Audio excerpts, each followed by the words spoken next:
So, welcome Bookshelf Besties. My name is Julia. I'm Christy. And we are from the On Her Bookshelf podcast. So, we love chatting about books. We love giving a spotlight to indie authors.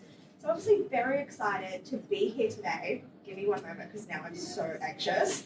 We've got Anisa, Shanee, Scott, and Christine.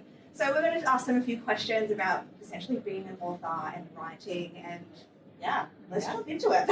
Okay, so give us a quick blurb on who you are as an author. As an author, so I'm Anisa Worthington, and I write contemporary and fantasy fiction. More so fantasy at the moment. My book is just a fantasy one. It's a paranormal fantasy, but I do have some contemporary books. I'm Shanee. I write dark romantic fantasy, and I guess I really into the whole fate thing. So pretty much everything I'm writing is fate relative. So yeah. Cool. I'm Scott, so I'm a sci-fi author, but I also do some fantasy. I've got Sword and Sorcery coming out next year, is my next book, so a little bit of everything. I'm Christine Priestley, and I write dark medieval fantasy. So, just to give us a little bit more about your books, can you describe one of them within like 3 words? What would those words be? Yes. My book would be sweet, hopeful, and complex. I had one. Trauma. Bonding and healing. Mine simply is reverse first contact. Mine would be tense, challenging, and emotional. Ooh, that's a very interesting Yes. word. I'm a little bit scared. Okay, so we're jumping into like world building genre. So what's one tiny detail in your world you're absurdly proud of? I can't actually say because it's a spoiler. Okay. But one ARC reader like picked up on it, so they figured it out, and it made my heart just like grow 10 times because I want people to read it and to figure it out before I tell them. Yes, okay, so we are fans of Easter eggs within books. Yes. So. Yes. I'm going to share one particular scene detail that I'm proud of the level of research that I had to put into this. I have no idea about rock climbing. So I spent many hours studying how complex actually scaling and cliff face can be, and with not modern technology either. So that was a stressful time, but yeah, I'm proud with the end product. That's awesome. Yeah. Mine would probably be that all my dogs are named after characters in my books. So if you follow me on social media, you can learn the names of all my different dogs and find the names in all my different books as well. So. It's so cool. Mine is a character-based. So I've written a villain that I don't know how many times my early readers have used the word F from this character. But I'm proud of like just how much people love to hate him. That's how you know you've done a good job with your villain. Yeah. Now, would you survive your own world? Yes. I would. I think this goes 2 ways. Mhm. I think I could survive if I was just hanging out in the world. Yeah. If I was put in the situations that my characters are, there is not a chance of no. I think I would, but my series charts the next 100 years of humanity, so I'll eventually die just from that.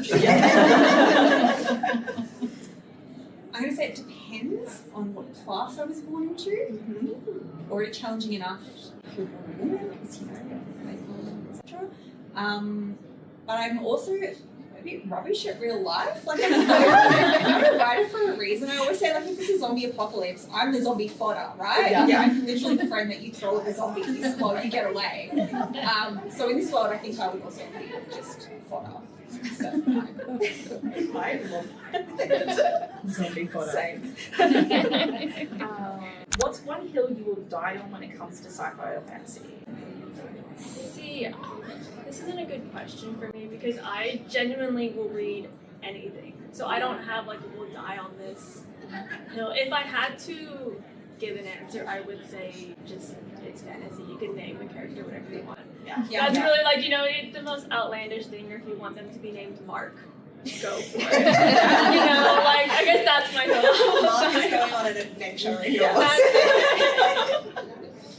I think that's great. But I think the same, but like, I think you can't pick one or the other. I feel definitely I have a preference for fantasy, but you can't just exclude one over the other. I think you need to have an open mind. That's the point of fantasy, isn't it? That's it. Yeah. I guess that is kind of one of the joys about writing fantasy is you can kind of, if you can explain it, you've got your own physics within the world. Yep. Mine's probably very similar, and that's just to enjoy whatever you're reading. Like, if you enjoy it, just enjoy it. Like I say it all the time, but me and writer friends, you'll get reviews that get hung up on tiny little things. And it's like, hey, like, just enjoy it. Like, don't get caught up on the little things. Like, yes, there's going to be typos and things like that. So, yeah, it's not specifically fantasy or sci-fi, just books in general. Yeah. If you love it, just love it. Like that. Yeah. I'm going to sound like the judgmental one. The hill I would die on is language. Your language has to be immersive to the world, and anytime you're bringing in details that don't fit in the world, and it's like ripping that immersion, it drives me nuts. Like, it's my absolute ick. So have to be immersed. It's like if someone mentioned something from modern day in their books, it could be a Taylor Swift song or something that's trending on TV at the moment. You just dated your book to that kind of era. Yeah, that's a big. Yeah, like, it doesn't have to be like historically accurate or whatever, but it just has to be Authentic to the world that you're building. yes. You know what, that's so true. I read an example once of someone saying, like, you can't describe doors in your world as French doors if France doesn't exist. Yeah. So, like, that does make complete sense. So, do you world build more like a DM, so a dungeon master, preparing a campaign, or as a player, discovering the world as they go along? I would have to say I'm a bit of both, but it does also depend on the genre of story I'm doing. So if I'm doing a fantasy, then it is kind of like a player, because I kind of go, especially for the first couple drafts, and I go through and, as the player's learning, obviously the character knows the rules, and I don't want to info dump. So if I'm acting, I guess, like a player, I'm not info dumping because what the character knows, I'm not having to repeat things. Yes. And then after I'll go back, kind of like at the end and be like, okay, like now I know all of the world knowledge. Is that like transcribed properly? So that's cool. So my series actually started as a D&D campaign. So a lot of that world building definitely came from those D&D elements. Hopefully though, with writing, I've tried to do more from the POV of the player exploring that world that I helped through that. It's a very fun fact. Yeah. Very cool. Well, my being sci-fi, mine starts contemporary modern world, so I didn't have to build a lot there. But I did sort of have to DM world building what it would look like in the future. But in saying that, very character driven with all my stories. Like, I think you make a character and you just let them go. And quite often I end up hating my characters because they go off the rails and I have to rewrite a whole heap of my world afterwards. So a little bit of both, but yeah. Definitely a player in the world, and I'm discovering the world as my characters are moving through it. Yeah, and then I think a bit like what you said, Anisa, afterwards you have to come in and be the dungeon master. Okay, I can clean up this mess. Well, it's like the when they talk about like the iceberg. There's so much of the story you're not gonna read anyways. So there's no point going into it with it all. Yeah, just fill in the gaps that matter to your plot later. Okay, so what's your author origin story? Was there a book, movie that inspired you to write? Not right specifically. So I kind of came into this like publishing world wanting to be an editor. So I do freelance editing. So that's how it started. But obviously, to study how to edit someone's book, I have to know how to write a book. So in terms of like I guess origin, I found reading when I was really young with Percy Jackson. Amazing. So, that's what really hooked me on reading. And then, throughout high school and university, I was like, I really love this world. And, you have, like, I did creative writing as a major with English Lit. So I was like, you know what, I can do this. I'm doing them for assessments. I can turn this into something bigger and, publish it. So, yeah, I have a book out and a bunch more on the way. So that's awesome. I'm going to give this in two parts. So I think ever since I was a child, like very young, always a huge fan of Fully Black. That shaped me all the way from the start, like Spiderwick Chronicles. They were like my favorite books as a kid. And I guess I lean very heavily into that escapism, into that world that she has created. Now, I work as a youth worker. Not when I'm writing. So I guess I love the idea. I got the idea of creating these books to work through these traumas that these young people go through in this like fantasy scape where it's safer for them to process these emotions and stuff. So that's kind of the inspiration for my writing there. That's fascinating. Yeah, so I grew up reading lots, watching Star Wars, the whole lot, massive geek, which I guess is no big surprise. And I tried as a teenager to start a couple of books and never really finished anything. But I started writing properly back in 2014, actually, when my grandmother died. I went home for a funeral, and she always encouraged me to read and always said people that read lots do really well in life. So I went home for a funeral, pretty much had nothing to do, so I went to the shop, bought an iPad and started writing. And my first book came from that. So, yeah. My origin story is similar to you guys. Like I read as a kid. I loved the Magic Faraway Tree and all that kind of stuff growing up. But I think what really got me into fantasy, and this is really going to age me, but I read Catherine Kerr's Devery series in the 90s, and I fell in love. I was obsessed. It was like my first proper fantasy, like my first high fantasy series that I'd ever read, and it inspired me so much. I got right into the whole medieval scene and went and did medieval studies at uni and stuff. Oh, wow. And then came full circle, and when I did my writing degree, I'm like, I should really write a fantasy. And yeah, it's So cool. Now, what is the biggest challenge you've had to overcome in your writing journey? Marketing. I don't. Answer. We all disagree on that.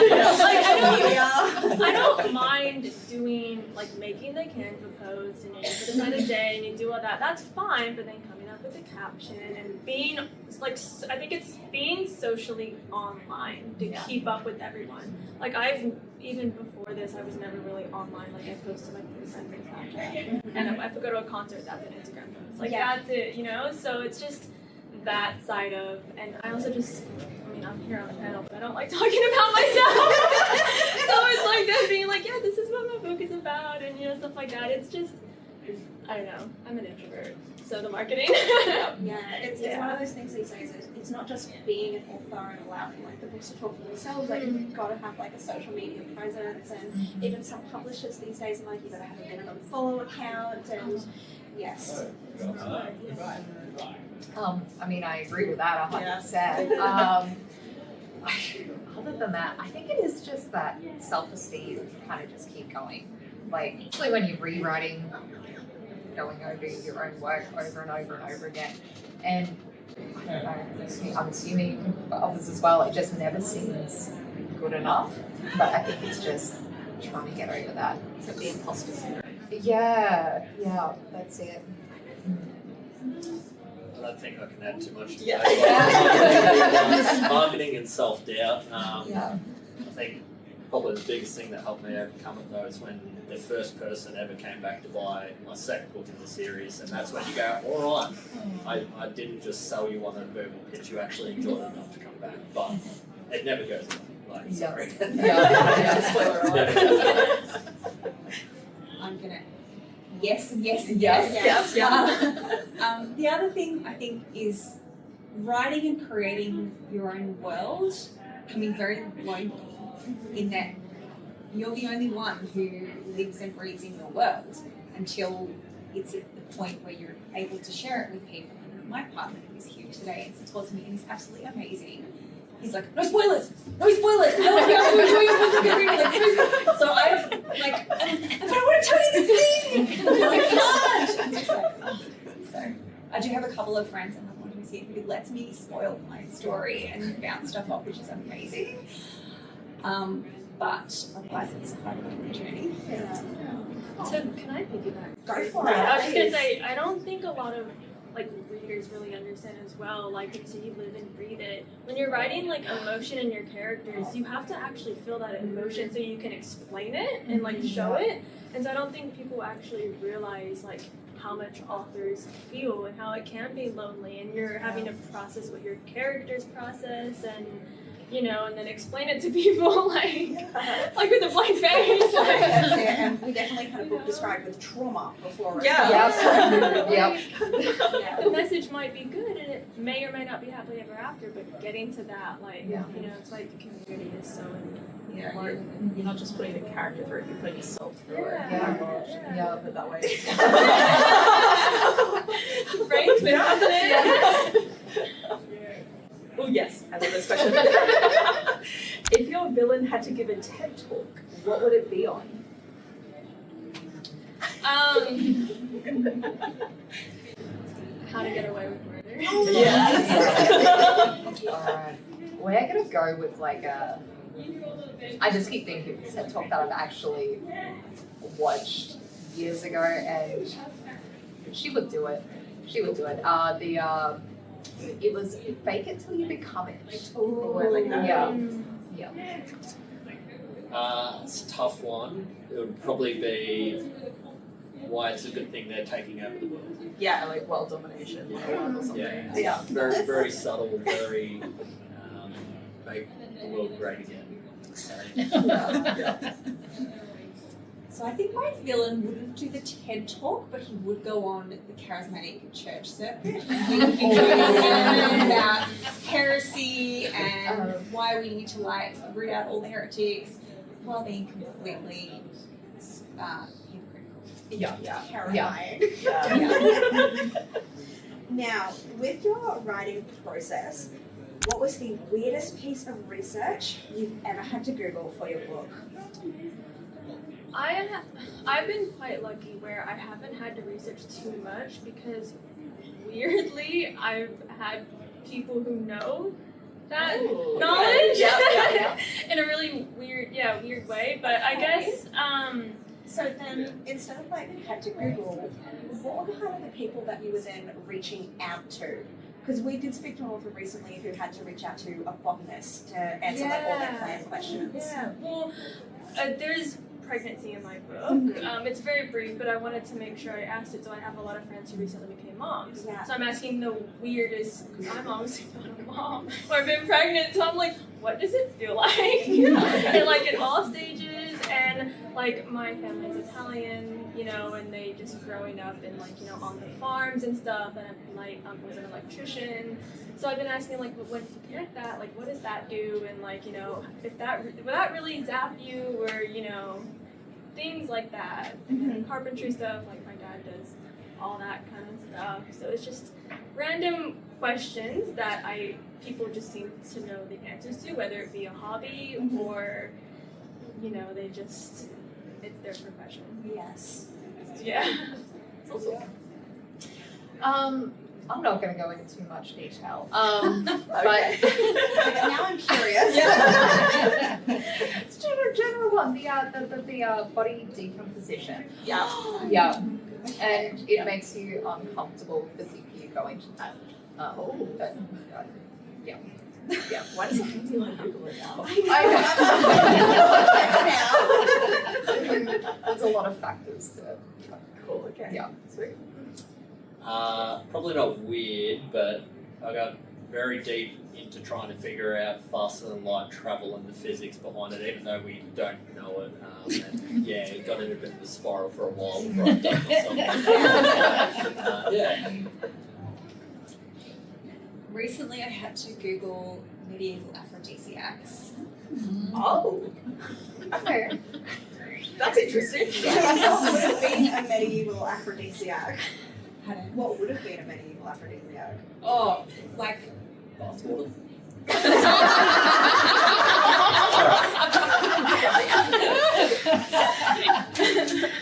testicles. Yeah, there's lots of fun stuff. Yeah, because I mean, like, you hear about some modern day ones like oysters and stuff like that, but then I'm like, oh, but Back then, and Was that they believe in like the humours of the body, and you've got to get the right mix and match of moisture. Sorry, George said the word moisture. No. Everyone's favourite. It's just so fascinating, like, you know, you're not just an author, but you've got to research so much that goes into it with all those little details, like even before we played with like the rock climbing. Yeah. Yeah. It's hard because the internet's a black hole. You can just like hyperfixate and get Like Scott was trapped saying in. before. Yeah. Guilty. What part of your world building came first? The map, the magic, the politics, or the vibes? I think definitely the vibes. It's a little fun fact about my stories. I originally wrote it a couple of years ago for like an online publishing thing, and I had a lot of strict rules. And, like, you have to use this trope, you have to, you know, this many chapters, this many words per chapter.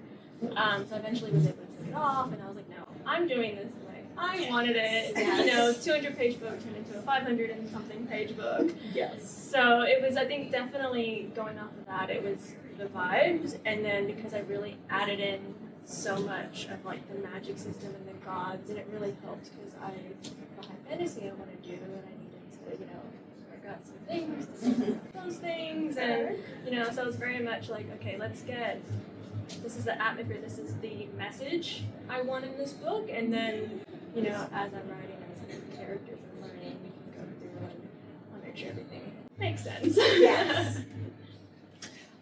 So in this aspect, I feel like I kind of cheated a bit, and I'm probably going to be promoting somebody else out there who doesn't even know. So I should talk to them sometime this weekend. They were just doing the talking here, the cartographer book. So I used that and created this map, and it was gorgeous. It was gorgeous. I loved it, and I was like, all right, we have to build a world here. And so I guess I started turning that into like a D&D campaign, and it just grew and grew from there. I know, I was kind of surprised when you said map, because generally it's like, you know, if someone has a character or they think of a world. Yeah. Map? Yeah. Interesting. Yeah. Okay, so does this mean your book has a map in the front pages of it? It actually doesn't. Only I wasn't sure how to do it because we go from like two realms, but we'll be working on that. Okay. I was like, we got to jump from here to here to here. Yes. I'm like, It can be a few pages. yeah.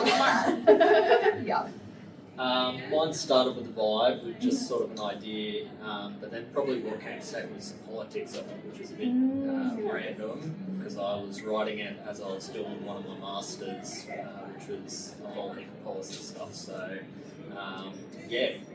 politics came second, weirdly enough. I do have a map in front of my book. But I did not start with the map. That came later.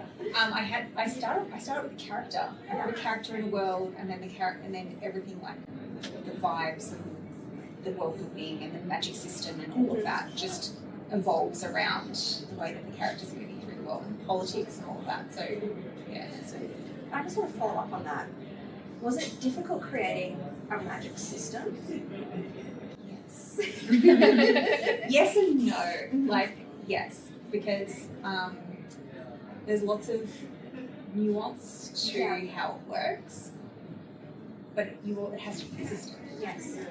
Is it hard or soft magic system? Like, did you go full Brandon Sanderson or full Tolkien? Good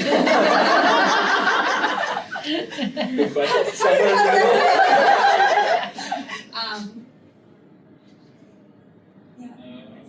Somewhere in the middle. Somewhere in the middle. Yes, in the Yeah. middle. Yeah. It's like mind magic, and there's like lots of different, just nuances in the way that it works. Yeah. So if anyone else who has a magic system in their books, did you find it difficult to write, or is it something that I guess just came along the way? It kind of came along the way. I was quite lucky where when I did like my One Now, my Instinct, even though it's paranormal fantasy, it is still kind of set contemporary, and you jump a bit. But that magic, what's explained was like this compared to like, what it could have been, because it isn't necessarily the focus. Yeah. So I was able to just kind of, as I wrote, like come up with the rules and the explanations as I go through it. But for like some of them that I have to do, and the reason why it is not done is because it is very, very complex and complicated, and it's a lot. I guess I had the benefit of starting with D&D, Yes. but that's hard to write into a story. Like the mechanics of particularly 5e, it doesn't translate well into the story. So I definitely had to adapt from there and kind of morph it into what I was needing. Yeah. But yeah, I had that advantage of starting there. Okay. So here's one quick D&D question. Sure. Sorry, because I quite like the game myself. But is there like a D&D like aspect that you're proud of to have included within it? Yes and no. I guess technically, again, because I didn't want to just copy and paste. Yes. So I had to go through a lot of things that people might pick up. Oh, this is a D&D thing. But I had to disguise it a little bit. Yes. So I think some people who are very familiar with D&D hopefully will pick up on these things. It'll be a kind of little Easter egg. Yes. But definitely having to adapt it and change it. Yeah. Oh, well, that kind of leads very nicely into our next question. Yeah. For everyone else, yes. Okay, so do you ever use games or TTRPG, so tabletop role-playing games, mechanics to help you plan or structure scenes in books?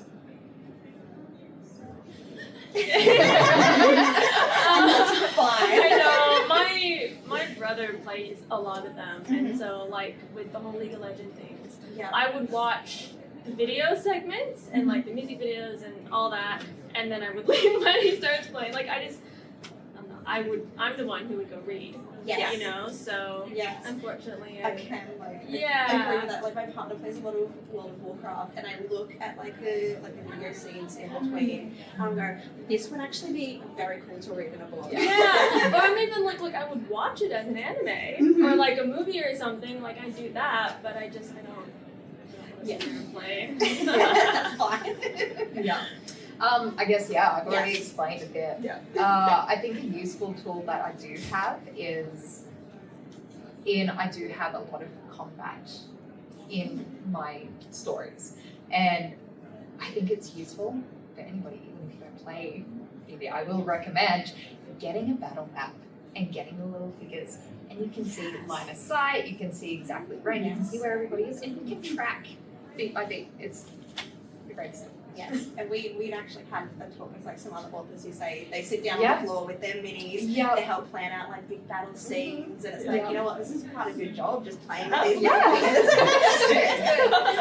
been that way. I had to look up MMM fighting for one of my time. I can just watching it and not sitting there, but that would have made more sense to sit there and You plan know it where all out. the bits are. So I don't use any mechanics, but I guess a bit of the philosophy. So early in my writing, I found I'd be typing away, trying to get like this scene done, and I'll go back and read it and realise I missed half of it because I was trying to go too quick. So I sort of used the philosophy of taking turns and just slowing down, deliberately doing piece by piece so I don't miss things, rather than having this big random melee like Super Smash Brothers, slowing down more like a tabletop and turn by turn. So not so much mechanics, more just that kind of philosophy to slow myself down more than anything. Yeah, the 6-second rule. Yeah. Definitely. But now I think I wish I did. Look at that, we're inspiring Into everyone it, yeah, to get look some into it. glitches. It's a very expensive hobby. Yes, don't get into Warhammer, that'll eat your wallet. My son's getting into it. Oh Which means I'm getting into it. Yes.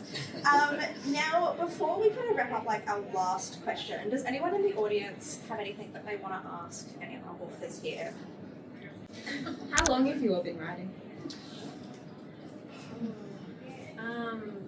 Me, not so long, like I said, because I got into it like through editing more so. So, if I count all like the building out like these systems and the techniques and stuff, probably like 6 years, 7 years. So not long compared to a lot of other authors, but.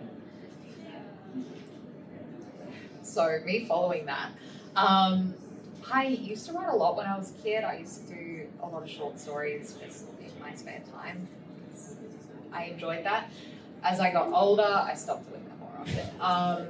It wasn't until about 6 months ago that I decided that I would actually follow this path. So yeah, That's good. I'm You still have a lot of looking the experience. months, the months, not the years. Yeah. You gotta count when you were younger. Like you were still writing and growing your voice and stuff. Can I say like 30 years? It's part of that when you need the experience on your resume. Yeah. Yes. It all adds up. It does. Wait, were you the one that still had fake it till you make it? Yeah. There you go. Yeah. So writing seriously since 2014 now, so a bit over 10 years, and published 2 or 3 years now. So. I was always writing as a kid. Yeah, same thing. Like, oh, you're always writing stories, so I feel like forever, but like I had a huge chunk where, grown-up life happened. Yes. My parents gave me like really bad advice, like, get a real job. Yeah. So like I did, and then it took me a long time to get back to writing in my passion. What advice would you give to someone who's wanting to start? Just start. Just do it. Yeah. It sounds flippant, but it's it's any art form. If you don't practice, you don't do it. So just start writing. Like the first thing you write, the first book I wrote, I'll probably never publish because I look back at it, read it, and cringe. It's horrible writing.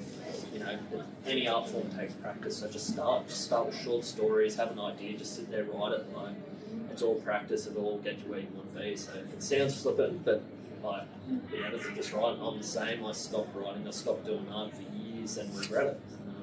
So yeah. I agree, and I feel like it's a bit of a social media trend at the moment. The whole make it messy, make it perfect later. Like, just do it. It's scary. You're always going to be scared. Like, the self-esteem is a big issue, but just do it. There's a saying, it's like the first draft is you telling yourself the story. So you go into it with that kind of mindset, but then you still have to keep going. And then, I don't know, this may be controversial, but I'm very much like, if you want to have this as a career, then you need to treat it as such. This is a business, and a lot of people do, like, it is their livelihood. I think that's what separates, the writers from the authors. Like, you keep going at it, keep practicing, but then do that with the mindset that this is what you want to make money from. Because that's just the economy that we live in, unfortunately. But that would be my advice. Be serious. Have fun, but be serious. Yeah. Yeah. And the only thing I would add to that is read. Mhm. Read widely and really hone your craft and pay attention to what you're reading. Pay attention how? Like noticing what's landing, what's not. So whether that's characters, pacing, dialogue, like all of the things that you're noticing that work. If you're feeling something, then you're like, oh, what's actually mechanics behind that? That's a very good. I like that. Very good point. And that was actually a really good question because it was the one I wanted to end on. But I do have another one up my sleeve. And like, okay, so as a writer, I know as a reader, I sometimes put in music associated with what I'm reading to kind of help me fall into that world. Do you write to music, or do you have a playlist that could describe like your books? I do actually have a book playlist, so in the front of my book is a marker, because some people like to read when they listen, some people don't. So I'll put it in there. I don't write while I like listen to music, but if I'm in the car, like if I'm in the process of like working on something, so if I'm in the car, or if I'm making Canva posts, if I'm doing anything, even in the shower, I'm playing those songs and playing those playlists to really keep me in that world. Yeah, you know, like I have this like there's like probably a handful of songs where mean nothing except for like, you know, one paragraph in the book that a character feels like a specific emotion. Yes. You know, so it's that's what I do. Yeah, I completely agree. I definitely use music a lot when I'm writing. I can't listen to music when I'm reading though. I'll put it that way. But for writing, yeah, music is a big inspiration. All over my social media, that's probably the majority of stuff there. But if we're wanting specifics, there's a lot of the Cure. There's a lot of the Cure. Yeah. That's like predominant. So I don't necessarily listen to songs, but I listen to a lot of soundtracks, and I have a whole heap of different like video game soundtracks and the like that I write to. If I'm listening to songs for lyrics, I get distracted. So I have a whole heap of different soundtracks, different playlists depends on what I'm writing for different moods. Like I've got a dark one, I've got a sci-fi one, so Minecraft playlist is actually brilliant for writing fantasy. Like if you just have a listen to Minecraft soundtrack, it's gorgeous music. So, yeah. Also same. I'm listening to soundtracks, listening to cinematic type stuff, or I do also have a playlist for my books, which is the same thing. It would just be like this little snippet here encapsulates this feeling of this character in this moment, or whatever. Like, and I just keep adding to that. To evolve, but I don't always listen to it while I'm writing because the same. Sometimes the lyrics are distracting, but if I just want to get in the mood and vibe, I play that. Any other questions before? If you had one song that represented the books that you write, what would that song be? Expect me to remember like all these hours of songs. It would be, I can do artist, it would be Aurora for MBI, it'd be that one. If you want to go recent song, it would be Free from K-Pop Demon Hunter. That's the first thing I only remember. So. I just put a post up about that. Aurora and Free, that would be I already said The Cure. If I needed to specify, I don't know if this is just my own feelings and vibe for the song, but Just Like Heaven would be my. If I had to pick one, it would be Is There Anybody Out There by Machine Head.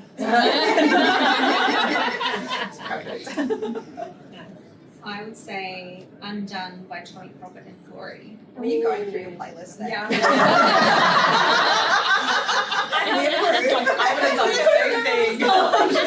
I have that song on my playlist as well. So many of their songs are so good. Yeah.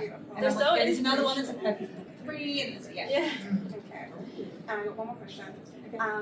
As an indie author, what is the best way that your readers can support you?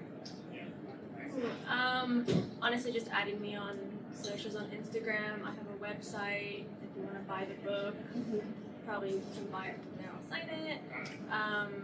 So yeah, just following along, engaging. I'm not one of those authors where I don't like to know anything about like your opinion, so tell me. I'll probably cry, but you know what? My curiosity overrides any hurt I'll feel. Yeah, you can feel that later on. Yeah. Just put it into your writing. Yeah, exactly. I kind of agree. Just Yeah. talk, Yeah, word of engage. mouth, talk about it in person, on social media. Give it a share, give it a comment, give it a like, give it something. Yeah. Just tell your friends about it, tell your family about it, tell workmates about it, just tell everybody about it. It's the best thing you can do. Yeah, same. Yeah. Every like helps with self-esteem to keep yourself Yeah. down. If it sounds like you like any of the books, come buy our books. That's Like it. obviously we're authors, buy our books. Tell your friends, tell your frenemies, get it Yeah. out. Shout outs in book groups, shout outs on socials, Yeah. just engagement. Yep. I'm not above putting a name of, like, if you hate someone, I'm not above using that name in my book. Incentive. Just an incentive, yeah. Just, let me know. Let me just look up my list of enemies. Yeah. Cool. Well, I think that's all the questions that we have. Thank you everyone for joining us today. We did film it, so we are going to post it on YouTube if you do want to watch later, and we are going to include all of their links in the bio to be able to find their books. So hopefully you found a few that will maybe add to your TBR, ever-growing TBR, that's for sure. But I guess until next time, happy reading. Thank you.